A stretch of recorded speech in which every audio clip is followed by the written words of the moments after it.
A gente vai iniciar agora falando o vídeo da Randall, tá? Código de negociação RAPT3, tá? A Randall também é uma outra empresa aí interessante.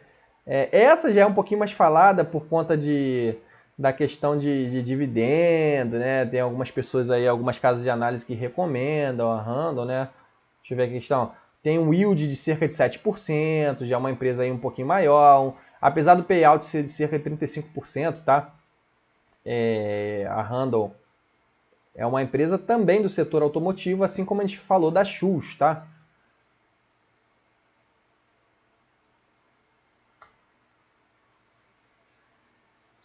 Deixa eu botar aqui. Código de negociação RAPT3, tá? As ações ordinárias. Então, uma empresa aí já... O valor de mercado até é inferior, né? Que a Schultz, né? Mas a cotação é superior, né? Então, por isso que eu falo para vocês tomarem cuidado na hora de analisar uma empresa, porque a cotação não quer dizer muita coisa, tá? A cotação da Randall, ou Randon, né? Sem a pronúncia certa. É mais superior da Schultz, né? Mas a gente vê que a capitalização de mercado até caiu, né? Ela já chegou a bater cerca de um topo aqui dos últimos 5 anos de 13,89, né? Aí estava com a capitalização de mercado até próximo ali a Schultz, um pouquinho maior talvez. Acho que ela tem ações preferenciais também, código 4, né? Mas a gente vê que a capitalização de mercado é a mesma coisa, né? Só a cotação um pouquinho muda um pouquinho. Ela é uma empresa aí do setor de transporte, né? Então foco aí em infraestrutura. A gente sabe que infraestrutura tem que ter investimentos maiores para crescimento aí no nosso país. Deixa eu abrir aqui o site de RI. TradingView também, a gente pode dar uma olhada aqui no TradingView para ver o retorno histórico, né, da Randon.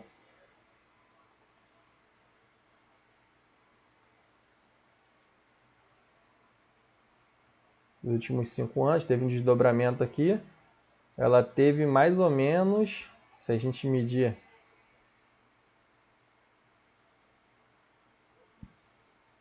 Calma aí que deu uma travadinha aqui o computador. Mais ou menos um retorno aqui de 2017 até o pico aqui de 19 de julho de 2021, um retorno de 200%, tá?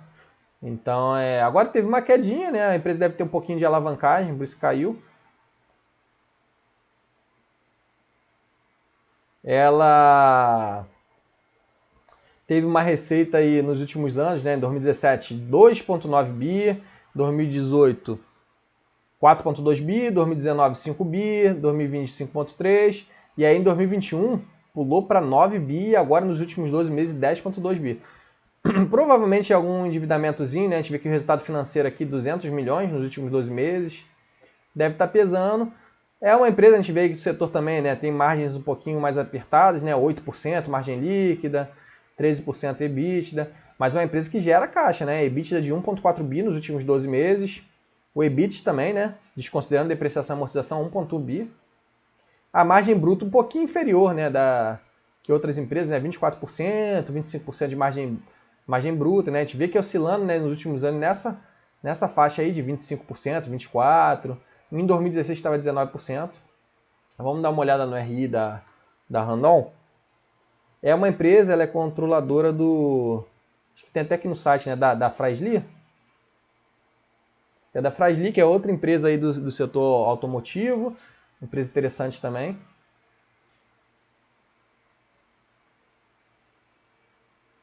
Deixa eu, enquanto carrega ali...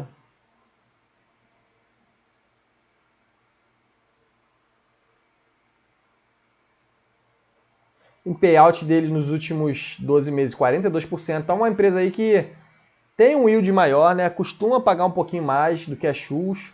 O yield deles, ó, 7%, em 2021 estava 6%. E em 2020, 2019, 2018 já ficou com um yield inferior, né? Mas é uma empresa que costuma ter uma distribuição maior. Tem um capex mais pesadinho, né? Então a gente tem 433 milhões, 444, 456 milhões. Mas mesmo assim, né, sobrando fluxo de caixa livre, positivo, então isso é interessante. FCO de 1 bi, 900 milhões, 800 milhões, então FCO positivo também. O site deles aqui tá meio ruim para carregar, né? Então a empresa focada aqui no caminhões e tal. Deixa eu abrir aqui o release de resultados do segundo TRI de 2022. Então aqui, ó, Randon, implementos e participações, anuncia seus resultados, né? São uma empresa Randon, há mais de 73 anos, tá? Soluções, equipamentos, sistemas automotivos e serviços para transporte, tá? Então o foco deles aí mais em transporte, inovação, né? Um modelo diversificado de negócio, distribuído em 5 verticais. Nossa sede é em Caxias do Sul, então também no Sul, igual a Xus. Temos unidade localizada em 4 continentes, 31 plantas industriais e produtos vendidos em mais de 120 países. Então a gente vê que essas empresas aí, normalmente são gigantes, né? Com distribuição ao redor do mundo todo. Vou mandar só aqui no Instagram, só para vocês saberem a empresa que eu estou falando. Tá? Market cap aqui de 2,9 bi, né? Na época que abordaram, até deu uma subidinha. Free float 60%, então interessante. Receita líquida consolidada 2,8 bi, a gente viu lá, aumento de 31%. Então outra empresa que está voando aí, né? Comparativo com o segundo TRI de 2021.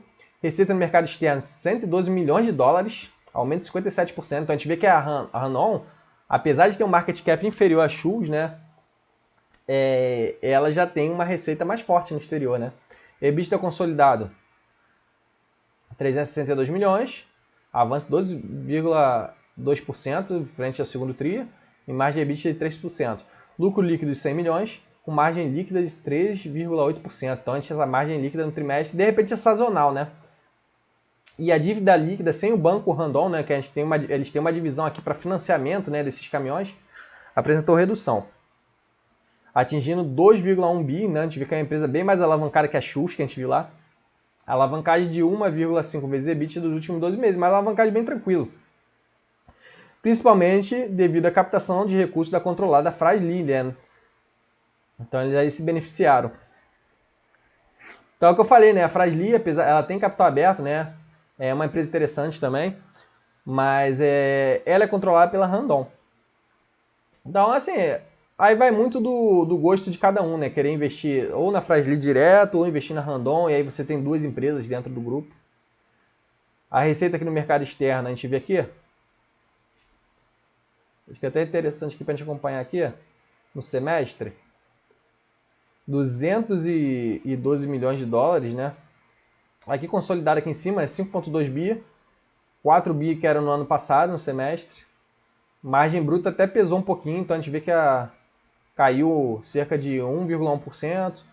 E aí a margem EBITDA sofreu um pouquinho também, menos de 2%, mas mesmo assim, bem flat, bem tranquila.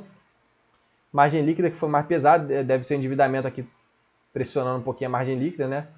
O lucro líquido caiu de 256 milhões para 234 milhões no semestre. A dívida líquida, a gente vê aqui 3,2 bi, dívida altinha, né? Mas alavancagem tranquila. A alavancagem sem o banco Randon está 1,5 vezes. Agora com o banco, né? Se a gente considerar o financiamento, né, das operações da Randon, 2,3 vezes. Uma alavancagem tranquila também. Aqui falando do ROI, né, a gente vê que o ROI caiu um pouquinho, mas esses ROIs às vezes fica distorcido por conta de endividamento, crescimento do patrimônio líquido. Eu não gosto muito de analisar esses indicadores isolados, né, que a gente viu que o endividamento deles cresceu um pouquinho, o investimento deles cresceu bastante também, 600 milhões nesse semestre, contra 225 milhões no ano passado. Então isso aqui afeta, né, essa questão do retorno sobre patrimônio líquido e retorno sobre o investimento do capital total, né? Caiu bastante, mas acaba ficando um pouquinho distorcido. A gente vê aqui que é focado, né? Produção caminhões, semi-reboques, né? Então é um foco deles um pouquinho diferente, né, que a gente falou da Xus no último vídeo.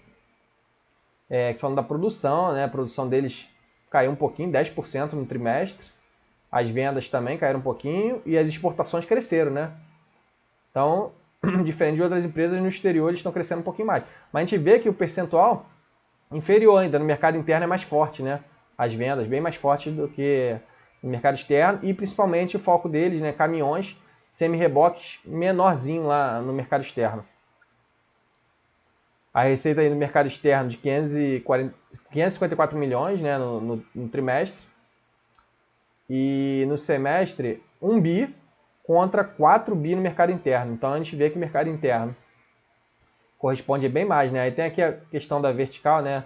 Eles têm um guidance, né, interessante aqui para atingir cerca de 11 bi, mais ou menos de 9,5 bi a 11 bi, aproximadamente para os próximos trimestres, né?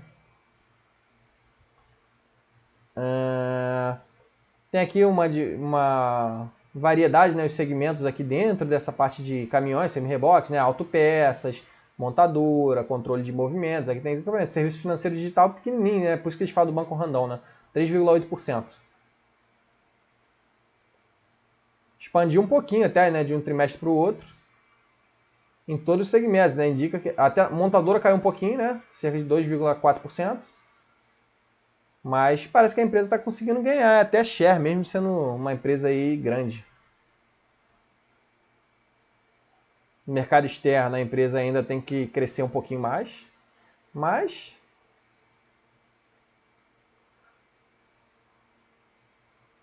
eles tiveram aqui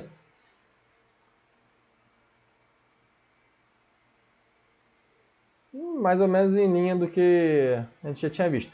No mercado externo por região, a gente vê que é Mercosul e Chile, maior parte, né? Mas cresceu bem.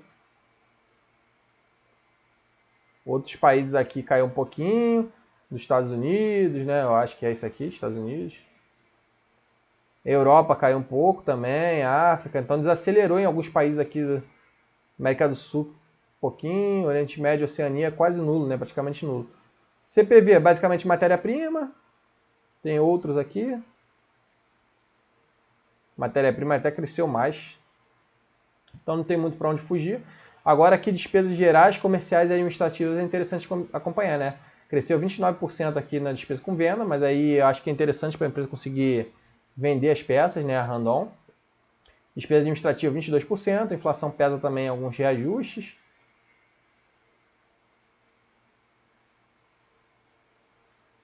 E aí o EBITDA sofreu um pouquinho, né? A gente já visto anteriormente, mas nada demais, né? A margem EBITDA, né, caiu 2,1 pontos percentuais, mas o EBITDA subiu, né? De 671 milhões para 763 milhões nesse semestre. Despesa financeira ficou superior à receita financeira, né? Então a gente vê aí que pesou um pouquinho o resultado financeiro deles.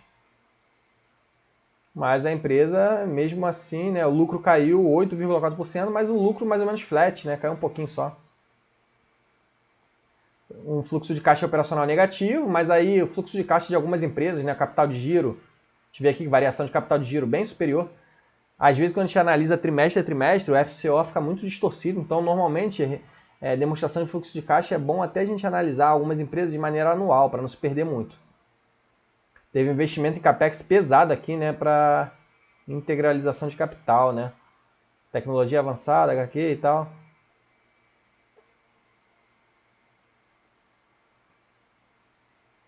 E aqui, ó, subscrição de ações, né? Follow-on da controlada Frasli. Então acaba que entrou aqui como investimento, né?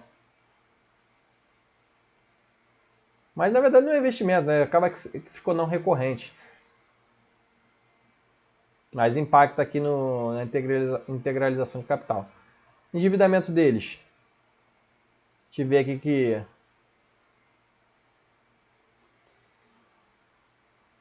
tem um caixa aqui de 2,4 bi e uma dívida bruta de 5,7 bi. Custo ponderado aqui em moeda estrangeira 5,5% ao ano, em moeda nacional 15% ao ano, né? Prazo médio da dívida aqui, 3 anos mais ou menos. Essa dívida aqui de 15% ao ano talvez seja por conta do aumento da Selic, né? Deve ser indexada aqui CDI e tal, acaba impactando. Se tiver aqui diluído, né, no longo prazo. Falando do portfólio, né, Honda implementos, aqui os equipamentos, né, semi-reboques, caminhões, Randon Argentina, Randon Peru. Vagões também, né? Esses vagões aí para essas carretas. Autopeças, veículos, enfim.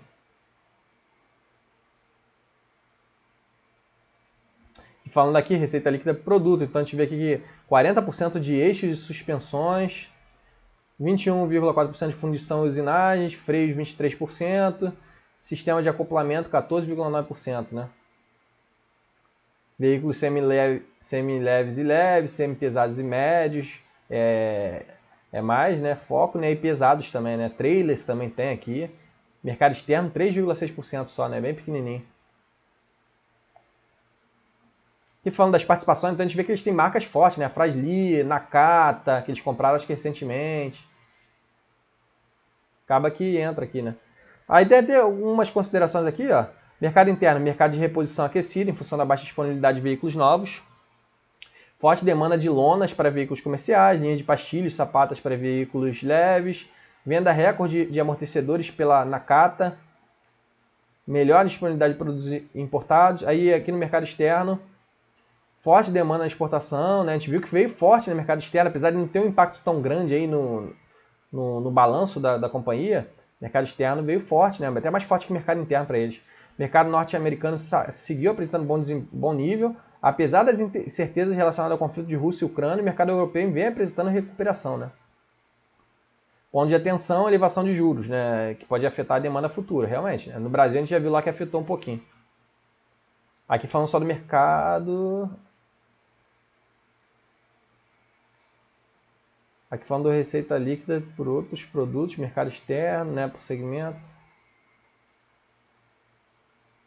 Aqui autopeças de veículos comerciais, que a gente vê aqui em cima.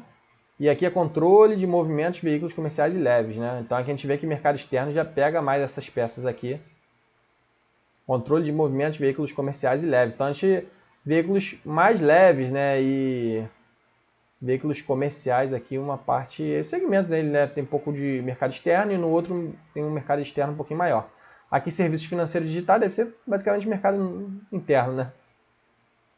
Aqui serviço financeiro, tá, pessoal? Não confundir com o resultado financeiro da companhia, tá? Então eles oferecem aqui consórcio, crédito, seguro, investimento em startup.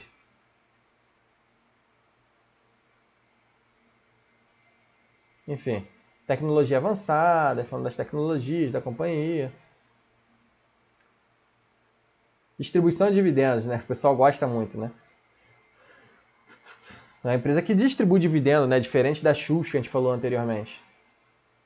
Aqui a composição acionária, né? Grupo controlador 39,6%, investidores institucionais 23%, então tem bastante investidor institucional.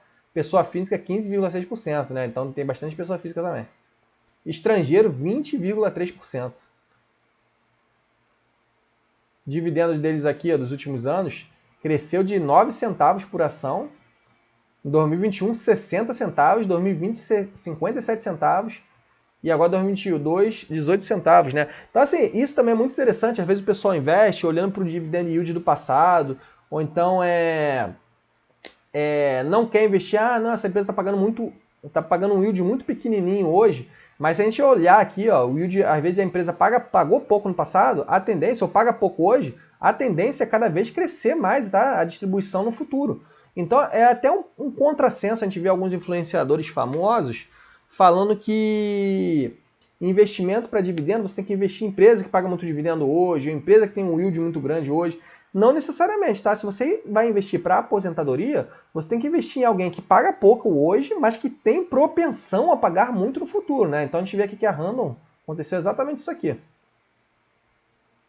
E não distribuir tudo que tem hoje, né? Porque você quer se aposentar lá na frente. Então acho que basicamente foi isso aqui sobre a Randon, tá, pessoal?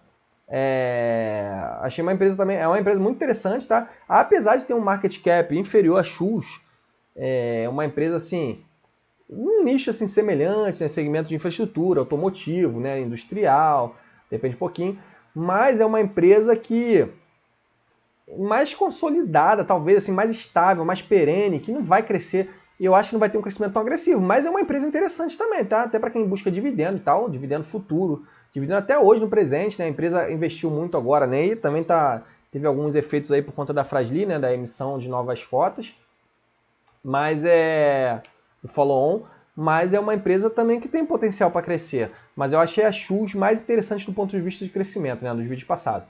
Então, pessoal, pelo vídeo de hoje foi isso. Espero que vocês tenham gostado. Tá?